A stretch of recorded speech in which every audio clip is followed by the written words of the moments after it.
¿Qué tal? ¿Cómo están? Buenas noches, soy José Eduardo Campos y esto es A Fondo.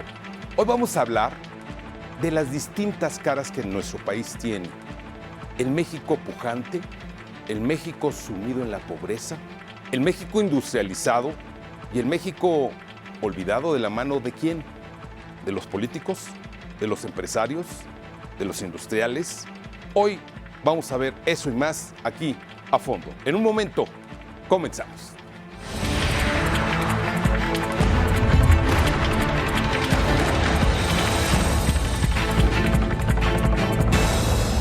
A Fondo, con Eduardo Campos.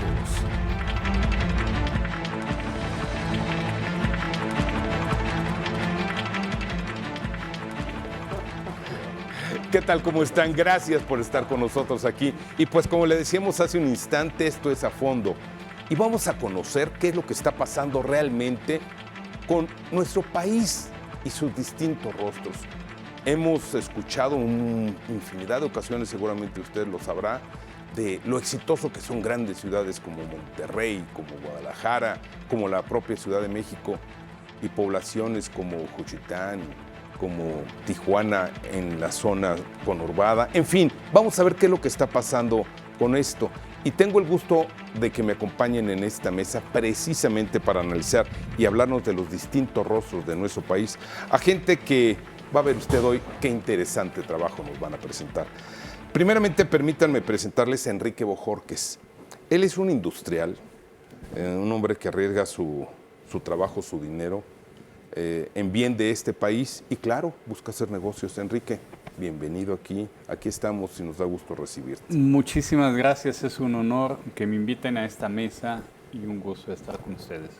Tenemos, gracias, como representante de esta sociedad civil, del Grupo Acción Ciudadano Frente a la Pobreza, a Héctor Rubio. Héctor, bienvenido, muy buenas noches. Muchas gracias por la invitación y por compartir la mesa con nuestros invitados. Y bueno, aquí tenemos también a un político profesional de carrera, a un hombre que pertenece a los partidos llamados hoy de la izquierda. Bueno, no vamos a entrar hoy en cuestiones ideológicas. Agustín Uribe, miembro del PRD del Estado de México. Agustín, bienvenido. Gracias, muy amable, gracias por la invitación. Y bueno, pues aquí un tema que seguramente los próximos meses va a ser un tema que va a estar circulando, ¿no?, en los medios de comunicación, sobre todo por los tiempos electorales que se vienen, y seguramente muchos van a hablar de ello. Y bueno, pues vamos a ver cómo nos va aquí. Señores, primeramente para entrar en materia, les pregunto, ¿es cierto o es correcto hablar y decir que México tiene distintos rostros? Sí, por supuesto. México ha sido uno de los países que a lo largo de su historia ha estado marcado por vaivenes en todos los sentidos, a nivel político, a nivel económico, a nivel social.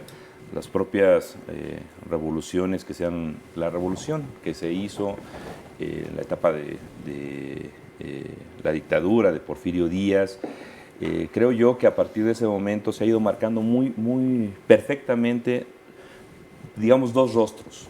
Un rostro en donde el crecimiento, el desarrollo en la zona norte de la República pues contrasta totalmente con la pobreza, con este nivel ínfimo de desarrollo, de oportunidades que tiene el sur de la República. Creo que pudiéramos hablar inicialmente de estos dos Méxicos que a nivel histórico se han estado marcando desde hace muchos años. Pero en la actualidad, la verdad es que este México tiene muchas caras. Vemos ciudades súper desarrolladas, vemos ciudades con un alto crecimiento en servicios públicos, en desarrollo económico, en presencia industrial, pero sus zonas conurbadas incluso, y lo hablo directamente, el asunto de la ciudad de Monterrey, que es una de las ciudades reconocidas como el mayor nivel de crecimiento económico, pero también en sus alrededores hay suburbios, hay ciudades perdidas, hay ciudades en donde la gente sigue sufriendo pobreza. ¿Por qué? Porque el desarrollo económico tiene un fin primordial, y no nada más en el norte de la República, sino en todo el país. Es de beneficiar solamente a unos cuantos. Enrique, por favor. Por un lado, de verdad, felicito el tema con el que estamos abriendo esta mesa.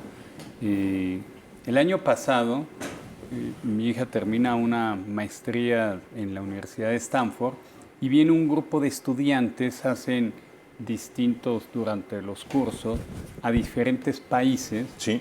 viajes de estudios y de análisis. Entonces vienen estudiantes de diferentes países a México y lo que el grupo de estudiantes mexicanos le mostraba el año pasado precisamente fue los diferentes rostros de México. Y ellos empiezan a visitar diferentes ciudades y se reúnen con políticos, con empresarios, etcétera. Pero la idea era precisamente demostrar que hay un México altamente desarrollado, hay un México con una gran riqueza, riqueza monetaria, y hay otro México con una gran riqueza cultural, espiritual, pero que vive en una pobreza extrema, ¿no? Entonces visitaron ciudades del norte, del centro y del sur del país. Entonces los contrastes son bastante claros, bastante evidentes. Entonces es una gran verdad que no podemos ocultar. Acción Ciudadana frente a la pobreza, ¿cómo ve a México? ¿Sí tiene distintos rostros? Efectivamente, hay una gran diversidad en México y sin embargo creo que todos podríamos coincidir que México es un país de profundas paradojas y de contrastes brutales, porque si bien por un lado México se encuentra en el top 15 de las economías a nivel mundial, también es cierto que más de la mitad de la población en México no tiene ni siquiera para comprar los productos de la canasta básica. Entonces, ahí tenemos un problema de origen que nos ayuda a entender buena parte del desastre en el que se encuentra México como país. Y creo que los rostros de México en este 2018 y que tendrían que ser el eje de las campañas del proceso electoral de 2018 son tres binomios, que por un lado está el tema de pobreza y desigualdad, por otro lado corrupción e impunidad y finalmente violencia e inseguridad ciudadana.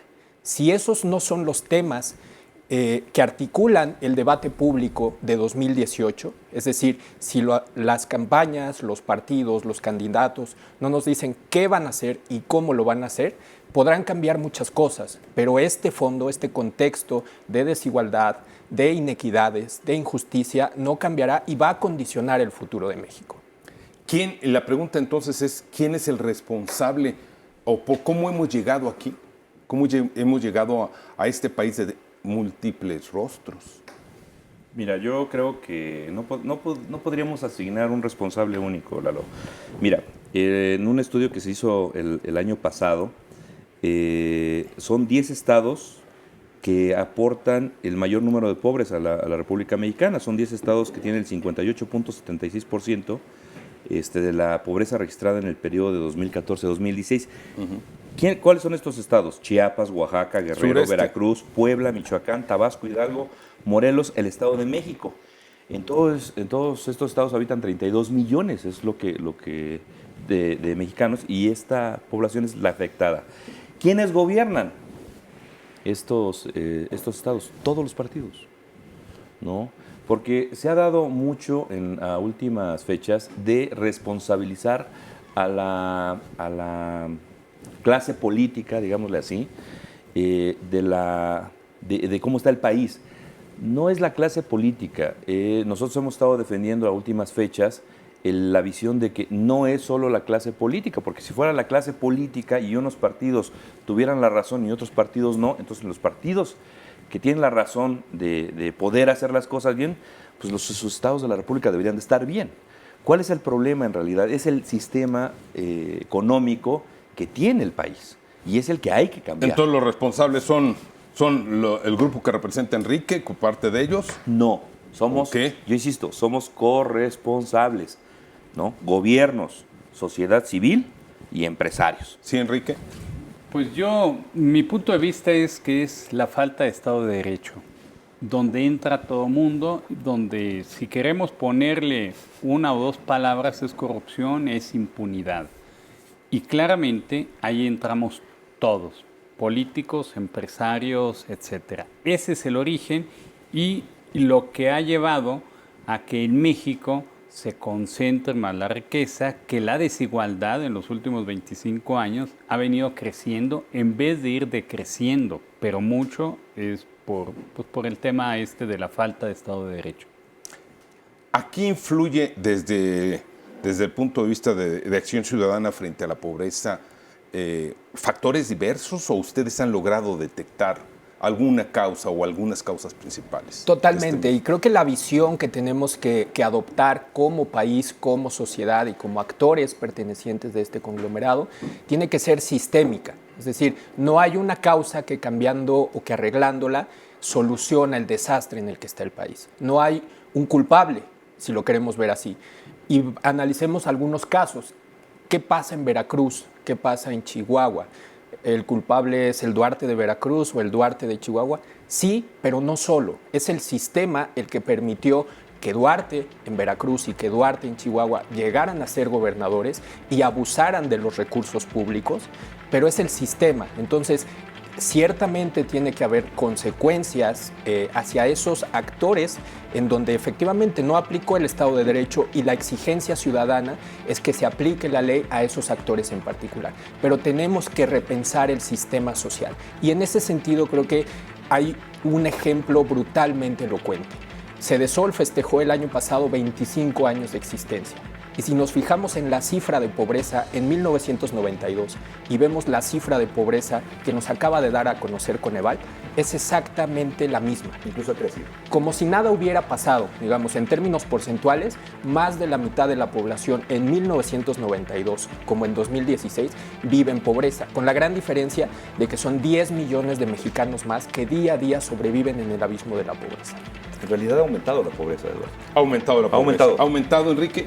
Ha aumentado la desigualdad, tristemente, aunque también ha aumentado la riqueza. Lástima que se concentre. Digo, en estos 25 años, México produjo a los hombres más ricos del mundo. No, pero mira, en 2000... Ahorita continuamos, nada más déjame hacer una pausa porque aquí el tiempo es que nos limita, y regresamos porque este es un dato realmente importante. México, generador de los hombres más ricos del mundo, del grupo más fuerte de dinero. Vamos a ver por qué. Regresamos en un minuto. Esto es A Fondo.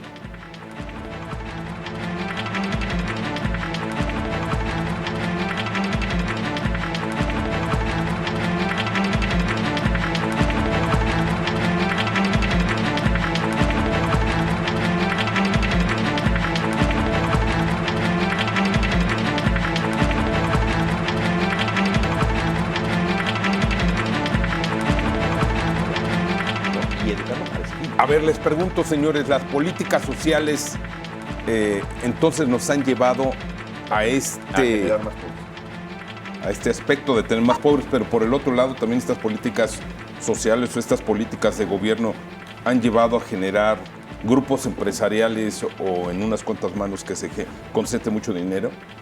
Sí, aquí lo lamentable es que gran parte de esta riqueza pues se da en un país lleno de oligopolios o lleno de concesiones, donde, por ejemplo, yo pienso que la parte estructural, legal, aquí pudiéramos hablar de COFECE y otros organismos, si realmente hicieran un trabajo mejor, definitivamente, se puede generar mucha competencia interna, y toda esta riqueza se debería de estar pues repartiendo o derramando entre toda la población así en general. Pero las políticas hacen y la forma de aplicar el Estado de Derecho que se va concentrando y vamos generando los hombres más ricos del mundo. Pero hace 25 años, como nos decías, que acaba de cumplir Cedesol, pues nos ha dado datos no precisamente en ese sentido, ¿verdad? Sí, mira, y creo que es un problema de origen y de diagnóstico. Normalmente cuando hablamos de combate a la pobreza, pensamos inmediatamente en política social, en programas sociales. Y lo que la evidencia nos dice es que el número de programas sociales se ha multiplicado, ¿no? Ha crecido casi 200% de 2000 a la fecha. Y el presupuesto destinado a los programas sociales ha crecido casi 1.300% en esta misma fecha. ¿En qué se ha traducido este gasto y este número de programas? En que los políticos, cuando llegan a ocupar alguna oficina, sea desde la presidencia de la República hasta cualquier otro cargo de elección popular, reparten cosas, ¿no? Entonces no hay una lógica de resolver un problema público, sino que hay una lógica de crear clientelas electorales y de beneficiarse de la pobreza. Y la ruta, como ya lo comentaba Eduardo, es justamente vincular política económica con política social. La política social tiene que buscar garantizar derechos humanos de las personas y la política económica tiene que buscar darles oportunidades para mejorar su vida y para mejorar su futuro. Entonces, esta articulación que hasta la fecha no hemos tenido y que los candidatos que ahorita están en pre-campaña no lo han mencionado así claramente, si no cambiamos la fórmula, vamos a repetir estos mismos errores. Totalmente de acuerdo con Héctor.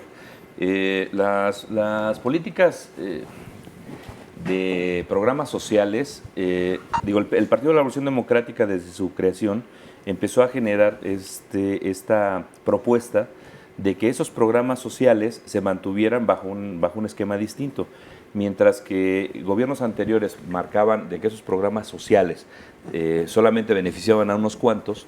En el caso del Partido de la Revolución Democrática, desde su creación y a través de los gobiernos que tuvo en la Ciudad de México, promovió la universalidad de los programas. Primero queríamos avanzar en ese tenor. Hoy los programas sociales que impulsó el Partido de la Revolución Democrática hoy se han vuelto universales no nada más en los gobiernos que hace el PRD. Hoy ya lo agarró el PRI, ya lo agarró el PAN, es decir, funciona la universalidad de los programas sociales. ¿Cuál es el problema ahora? De que ahora, a través de esta situación de clientelismo, esos programas sociales ya no cumplen la expectativa y el objetivo que tienen. Hoy debemos de cambiar esa lógica. Y en ese sentido, el PRD vuelve a hacer una propuesta, que es ya quitar todos esos programas sociales que se vuelven clientelares y generar una política social realmente que combata el asunto de la pobreza. Hoy estos programas sociales, debido a su clientelismo, vuelven a fomentar más la pobreza, porque la gente pues depende de ellos y tienen que votar por un determinado partido, quien sea, para obtenerlos. Hoy, por eso la idea de quitar ya esa forma de hacer programas sociales, esa manera de elaborar los programas sociales y generar lo que el PRD le llamó ingreso básico universal, que hoy, a través de Ricardo Anaya, está planteando la renta básica universal. Solamente déjame explicar, porque todos hacen una cara media rara con eso, pero solamente de esa manera, Lalo, vamos a poder evitar este crecimiento desigual. En el 2002, o sea, 8 años después del Tratado de Libre Comercio, la concentración del Producto Interno Bruto en unas cuantas personas era el 2% nada más del Producto Interno Bruto. 15 años después, en 4 personas, está concentrado el 9.5% del Producto Interno Bruto. Eso es lo que dio el Tratado de Libre Comercio y eso es lo que generó Enrique. Ahora, yo quisiera complementar, aparte de estos datos, o sea, la riqueza es muy distinta en las ciudades, y la pobreza se va a las áreas rurales, en el sur del país es donde hay una mayor pobreza, pero sobre todo en el campo. Por ejemplo, están hablando de los programas sociales y eso, pero en México el cultivo por tradición, por historia y el orgullo de México es el cultivo del maíz. Bueno, México era autosuficiente en la producción de maíz. Y exportaba. Y exportábamos. Ahora resulta que somos el principal importador de maíz amarillo genéticamente modificado de Estados Unidos.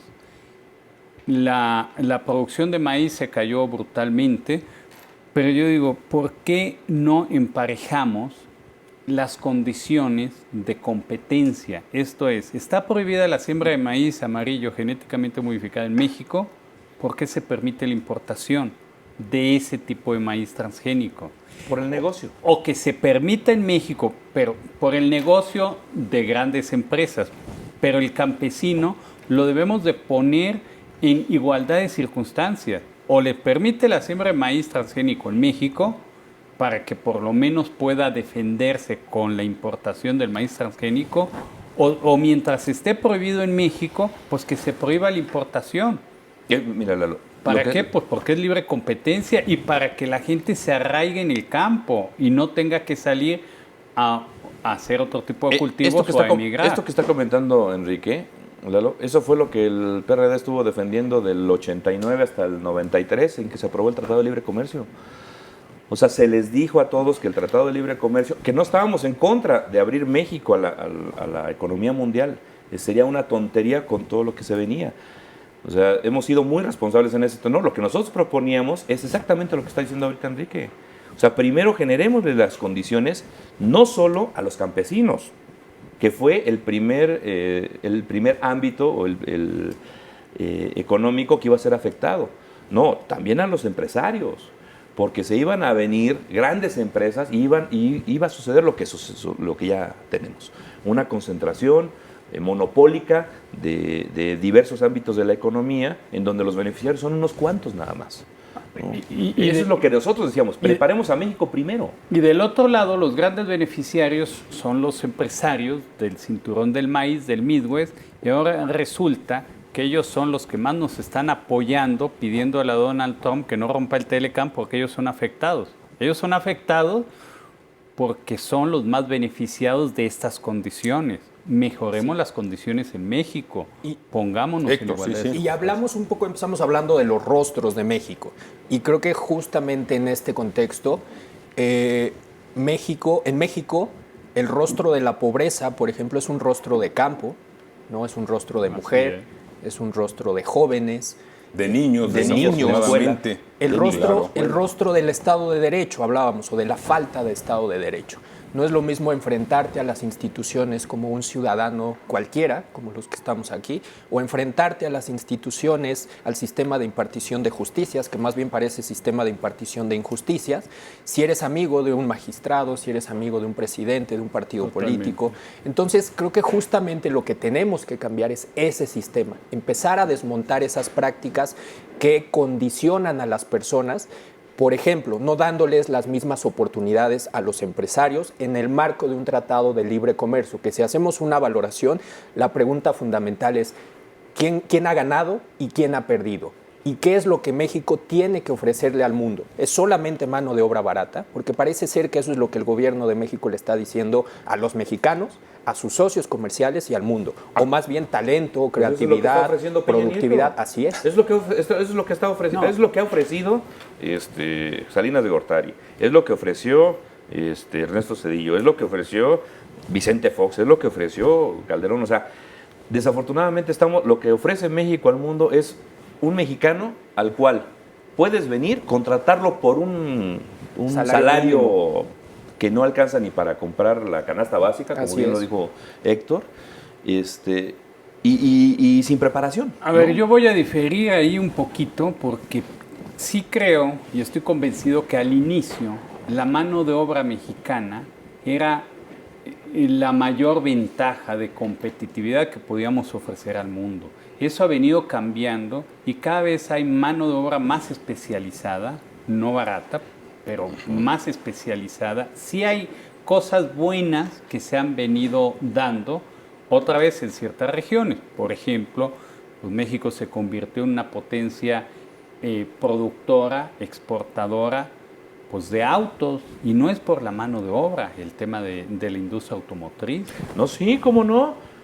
Es una industria con alta tecnología, sí, altamente automatizada. Pero ¿por qué General y por qué estas fábricas estadounidenses le quisieron poner un alto a Trump? Porque dijeron, oye, si yo me regreso a Estados Unidos, me va a salir más caro hacer los vehículos. O sea, yo aquí tengo que invertir en impuestos, tengo que invertir en una mano de obra más cara, tengo que invertir en servicios, cosa que es mucho más barato en México. Y eso es lo que decía, lo dijeron abiertamente, dijeron, nos vas a perjudicar porque aquí tenemos que invertir más que lo que invertimos en México. Porque la fortaleza de la industria automotriz en México, finalmente las armadoras, las plantas están altamente automatizadas, y se desarrolló una red muy interesante de proveeduría de autopartes, donde es un sector donde México ya tiene mano de obra especializada, donde puedes acudir si hay algún tipo de innovación, es en el sector de autopartes y de inmediato te resuelven el problema de la refacción, etcétera.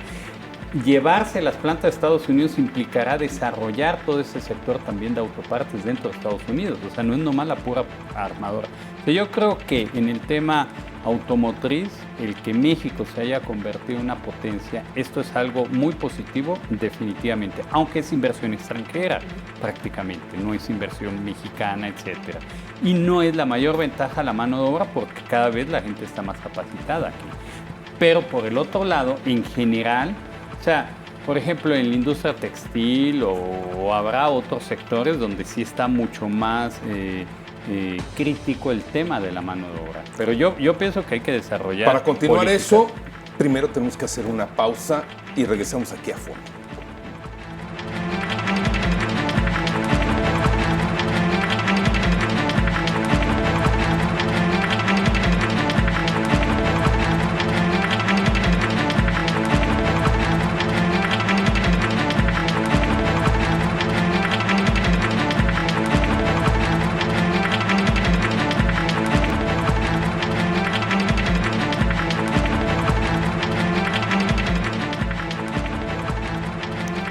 Bueno, ¿y cómo reducir las profundas diferencias nacionales, Héctor?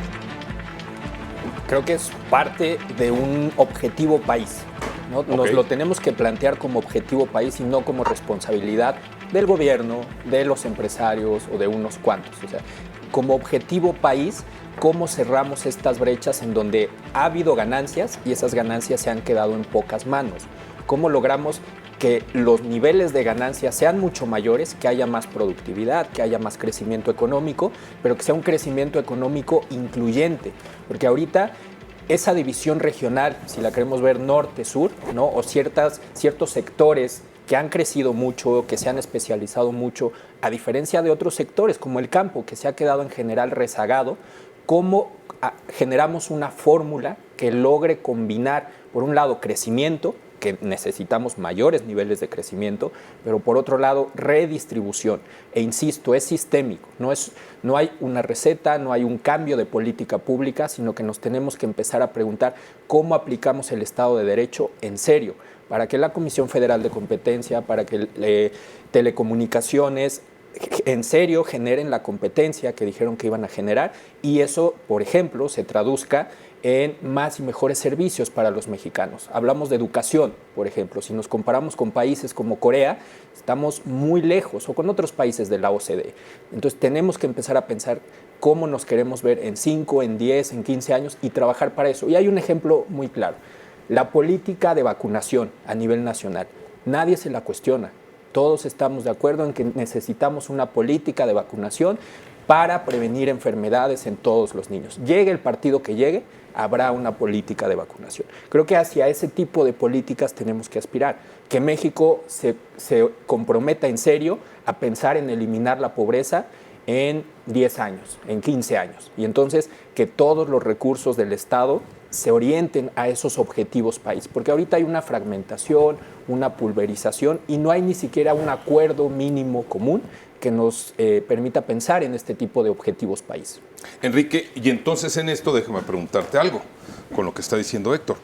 Si el salario mínimo en México, estamos hablando que es 90 pesos, un poquito menos de 90 pesos por día, en Estados Unidos estamos hablando que por hora se están pagando 11.75, hay estados como Texas de 7.25, California que llega a los 15, pero bueno, ¿por dónde están las cosas? ¿Por dónde entonces ustedes los empresarios tienen que participar en esta solución?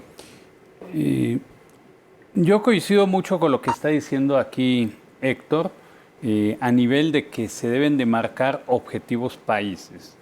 México lo que no tiene es unas políticas públicas claras, consistentes y donde se escuchen todas las voces.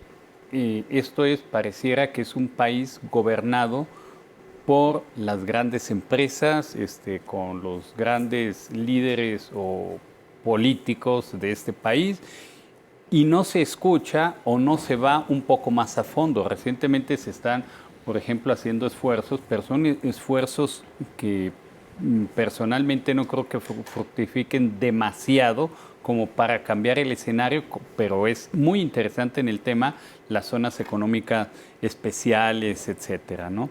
Yo pienso que debemos de mantener un objetivo. México tiene todos los recursos naturales, personales, educativos, el talento humano, como para convertirse en muy corto tiempo, en 5 o 10 años, realmente en el país líder y en el país admirado, primero y de manera inobjetable de toda Latinoamérica, y que nos vean como un ejemplo de combate a la corrupción, donde no hay impunidad, donde se aplican las leyes, etcétera. Es increíble que más admiramos a países de Centroamérica o de Sudamérica, donde ya empezaron a andar sobre ese camino, y en general en los otros países nos ven como un país interesante, una economía muy importante, pero donde seguimos recibiendo línea de los Estados Unidos. Yo creo que eso es lo que debe de cambiar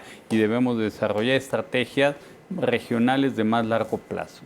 A ver, nos está preguntando aquí en redes sociales qué es lo que está pasando con esto. Dice, sí señores, pero no podemos pensar en que esto debe ser igual.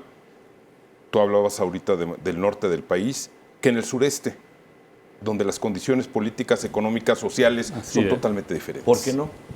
O sea, ¿por qué no buscar que las condiciones sean distintas? O sea, ese es el problema.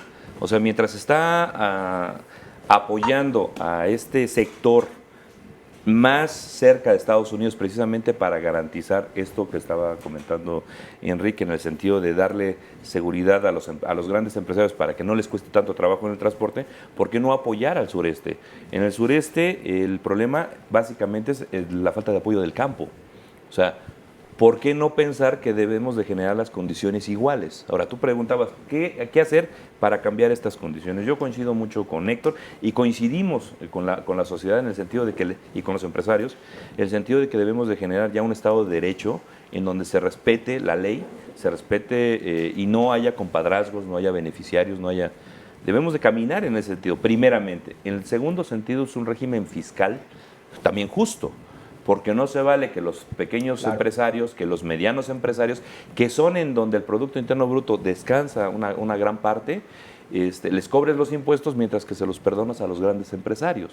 O sea, creo que aquí el que gane más debe de pagar más impuestos, ¿no? En relación a sus ganancias.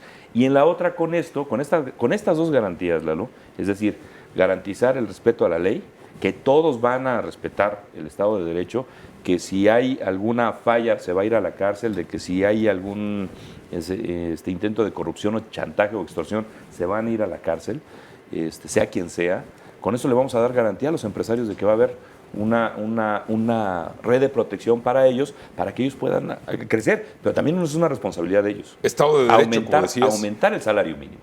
O sea, debemos de aumentar el salario para que la gente tenga algo en la bolsa para gastar. Si no, entonces, si tú produces mucho, no nada más es para exportar, debemos de primero garantizar el mercado interno. Entonces debemos de ir caminando en ese tenor. Esas, creo, deberían de ser las soluciones, pero también la sociedad. O sea, la sociedad también no nada más debe de ser crítica y exigente con el gobierno o con los que participativa. estamos. Debe de ser participativa, porque ya entramos en un círculo vicioso, Lalo. La sociedad civil no cree en los políticos y los políticos no nos acercamos a la sociedad civil porque nos rechaza. Y entonces, ¿cómo caminamos de la mano, no, con la sociedad civil, que también los empresarios son civiles?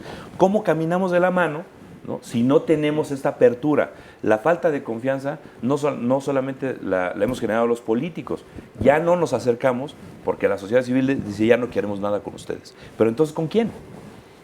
Entonces, ¿con quién? Hay quizá dos preguntas clave que nos ayudan a desmontar este problema. Por un lado, ¿cuál es el país que queremos? Y esa pregunta nos la tenemos que hacer todos.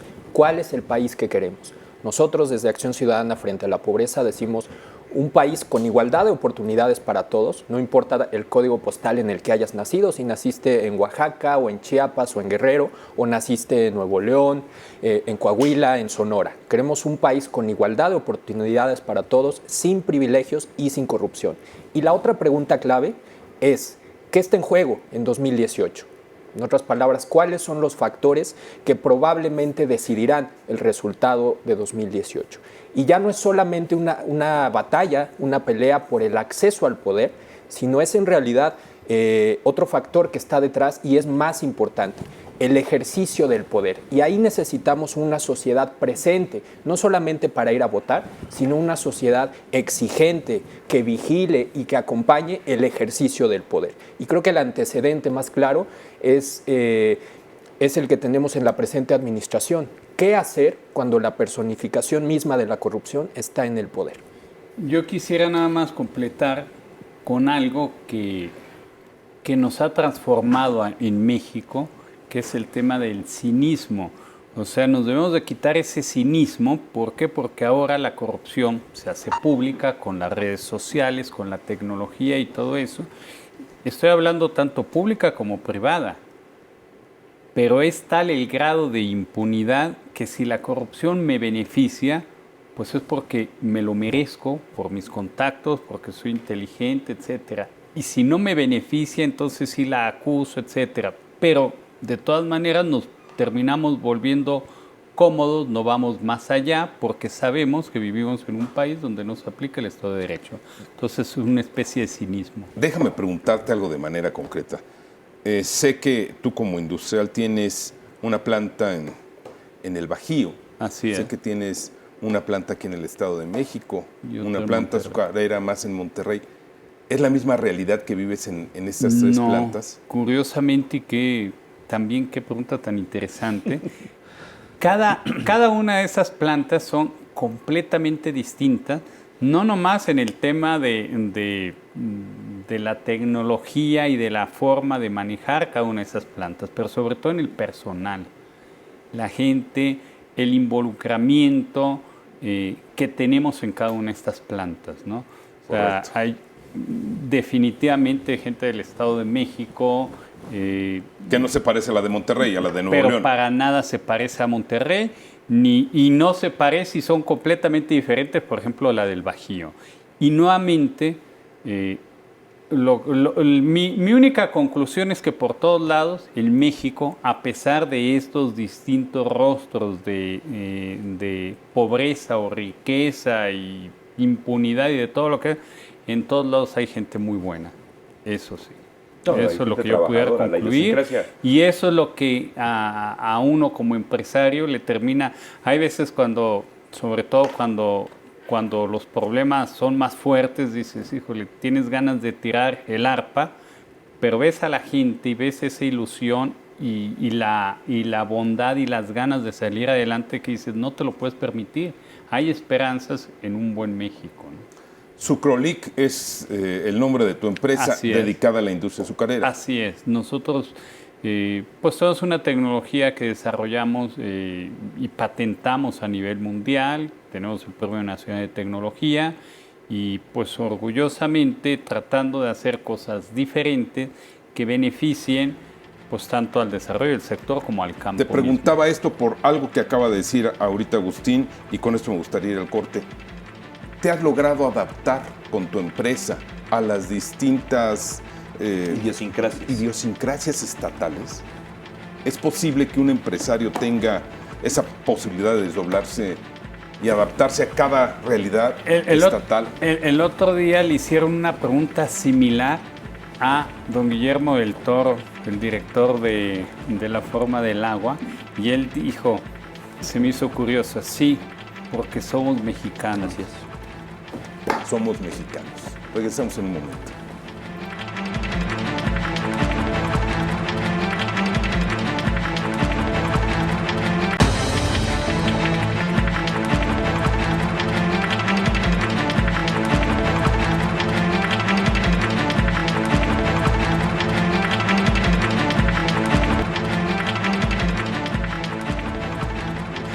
Una junta temprano, Bueno. 11 de la mañana. A ver, ahorita estábamos en el corte, señores, hablando de un tema que creo que sería importante compartirlo con nuestro auditorio. Que la situación geográfica de nuestro país, las distintas situaciones geográficas que vivimos, llegan a determinar de alguna manera el desarrollo de la industria o llegan a ser factor para estos rostros que vivimos, distintos rostros? Héctor. Son condiciones que hay que incorporar en la ecuación y pongo algunos ejemplos.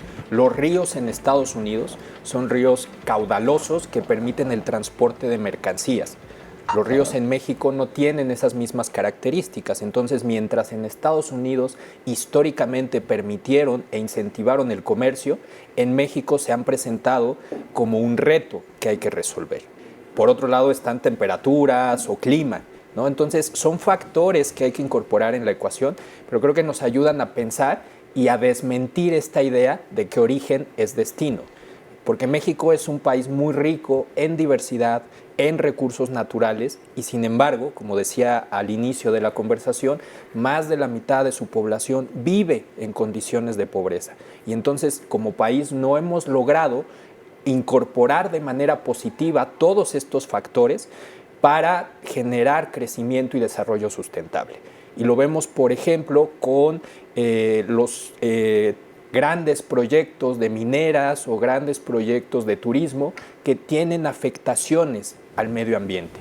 Entonces, nuestro crecimiento no solamente no lo ha incorporado de manera favorable, sino que en gran medida ha sido a costa de. Y entonces, las historias de éxito que compartías con nosotros hace un momento son excepciones, más bien. Y a lo que tendríamos que aspirar como país, ¿cómo garantizamos que un empresario en el país, en el estado que sea, gobernado por el partido que sea, tenga oportunidades de generar empleos, de generar riqueza y de distribuirla a las personas? Porque actualmente depende mucho que nazcas en algún estado y te vas a enfrentar con condiciones totalmente diferentes. La cuestión geopolítica aquí entonces es importante, señores. Sí, claro.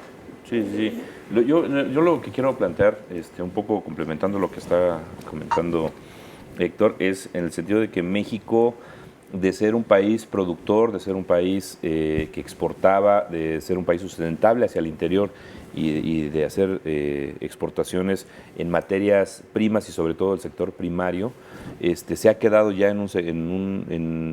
ya no solo ya no hace eso, sino además ya se quedó prácticamente como un país manufacturero, o sea, ya no genera esas condiciones. El sureste era un gran productor, México ha sido un gran productor de grano, ¿no? Hoy, debido a esa política económica de convertirnos en un país manufacturero y de ya no darle un apoyo al campo, no en un sentido asistencialista, de decir, oye, si no alcanza a producir, te doy dinero, pues no, lo que se requiere es generar una estrategia económica para hacer crecer otra vez el campo, para volvernos autosustentables, para generar, insisto, cubrir nuestro mercado interno de alimentos para después sacar la exportación. Dentro de esta riqueza que hemos venido hablando que tiene México, hay un tema, hemos hablado de la cuestión geopolítica y el campo y las ciudades, etcétera, pero no hemos tocado el tema de los indígenas. Por ejemplo, México de raíz es un país indígena. Yo creo, bueno, obviamente en el sur es donde están concentradas más en la mayor población indígena, con diferentes dialectos, con diferentes usos y costumbres, etcétera. Entonces, nosotros fuimos conquistados por los españoles y de repente tratamos a todo mundo como nos han venido tratando, y es como que una especie de un país de castas, ¿no? Y entonces los escuchamos o no los escuchamos. Yo creo que también hay que darle voz a esas razas, porque son razas, a esas personas que nacieron en cierta región y que hablan, muchas veces no hablan ni español, pero tenemos que darles condiciones y tenemos que apoyarlos para que salgan adelante. O sea, en todos los otros países donde hay gente nativa, bueno, pues de alguna manera los gobiernos entran y ayudan o los conquistan, pero los involucran dentro de la riqueza de la población de alguna forma. Creo que ahí también hay una tarea que hacer. Sí, y creo que las discusiones aquí, pero en el país en general, las hemos dado desde el déficit y no desde el potencial. Y creo que ese puede ser un cambio interesante. hablamos, por ejemplo, de que en México son más el número de mujeres que el de hombres. Sin embargo, las barreras que enfrentan las mujeres para desarrollarse profesionalmente, para educarse, para tener una vida mejor y un futuro mejor, son muchísimas, ¿no? Para entrar a la economía formal, ni digamos, el sueldo por el mismo trabajo que perciben hombres y mujeres, la brecha sigue siendo muy grande. Entonces, como país, ahí hay un gran déficit que está lastrando el futuro y el crecimiento de México. ¿Y qué pasaría si incorporamos a todas esas mujeres y les damos oportunidades para que tengan educación de calidad, para que se incorporen a la economía, para que puedan ser científicas, atletas de alto rendimiento, para que puedan finalmente tener un impacto positivo en la sociedad mexicana? Otro déficit claramente es el de los indígenas.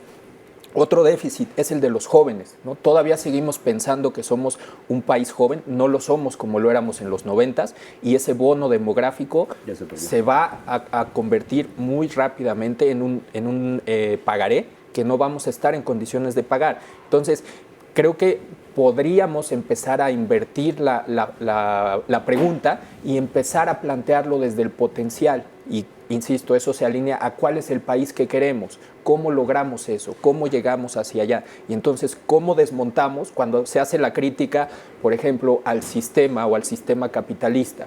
Pues hay sistemas capitalistas, hay otros países en donde impera el Estado de Derecho y en donde hay crecimiento económico que genera el cierre de las brechas de desigualdad. En México, el sistema que se ha incorporado ha sido de cuates, ha sido de cuotas, ¿no? Entonces, ese sistema a la mexicana es el que tenemos que desmontar. Pero yo les quiero, porque nos vamos a tener que despedir desafortunadamente, les quiero pedir unas conclusiones bajo una pregunta. ¿Podemos todavía hacer de este país, con tantos rostros diferentes, una gran nación? Enrique. Yo estoy convencido y esperanzado de que lo vamos a hacer. Estoy convencidísimo que podemos y debemos de ser. Es pecado mortal no haberlo sido desde hace tiempo. Es culpa nuestra, pero la verdad es que tengo muchas esperanzas porque veo los jóvenes, veo el cambio, veo las redes sociales, veo la energía, veo todo eso y digo, tenemos que cooperar para ser un país, realmente un país líder, un país admirado y un mucho mejor país. O sea, otras naciones lo han conseguido en muy poquito tiempo. ¿Por qué nosotros no? Sí podemos. Desde Acción Ciudadana frente a la pobreza, ¿vemos estos distintos rostros como una posibilidad de ser una gran nación? Totalmente, estamos plenamente convencidos y creo que lo vemos nosotros, pero lo vemos quienes nos ven todos los días en la mañana, que se levantan temprano, que usan el transporte público y que van a trabajar honradamente, dignamente. Entonces somos muchísimos más los que queremos ese país, los que estamos dispuestos a trabajar por ese país, que los que están beneficiándose de este sistema de corrupción y de impunidad. Entonces, creo que el reto es cómo construimos confianza, cómo construimos cohesión social para ponernos de acuerdo en esa idea de país y trabajar hacia allá. Y los políticos profesionales como tú, Agustín, por ejemplo, del PRD, ¿ven esta positividad también? Sí. Nosotros, mira, siempre hemos visto a México como un país que merece ser grande. Durante muchos años fuimos referente a nivel Latinoamérica, hemos perdido eso. Además, fuimos referente de un país honesto, de un país trabajador, de un país que era la referencia política de países que estaban con revoluciones, con movimientos sociales, con crisis. Éramos referente, éramos el papá de Latinoamérica. Hoy ya no. Hoy de manera desafortunada ya no.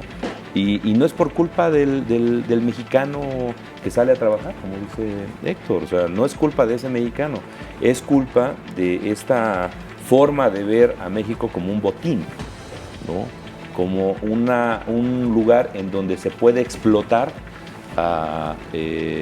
y llevarse el beneficio a unos cuantos bolsillos. Ese es el gran problema. Yo creo que lo que requerimos es que la ciudadanía se vuelva ciudadanía, que no solamente participe en la crítica, que no solamente participe en procesos electorales, sino que se vuelva una ciudadanía responsable, una ciudadanía participativa, que exija rendición de cuentas. Y sobre todo hay que hacer las cosas distintas en un pacto que pudiéramos tener con la ciudadanía, con los empresarios y el pueblo. Gracias, Agustín. Concluyo. Dicen, tenemos el país que nos merecemos, a lo mejor el que merecemos algunos pocos, pero no tenemos el país que se merece la mayoría de los mexicanos. La mayoría se merecen un poco. Señores, muchas gracias por su presencia, a ustedes que enriquecieron este programa y sobre todo a usted que nos hace el favor de sintonizarnos. Hasta la próxima, esto es A Fondo.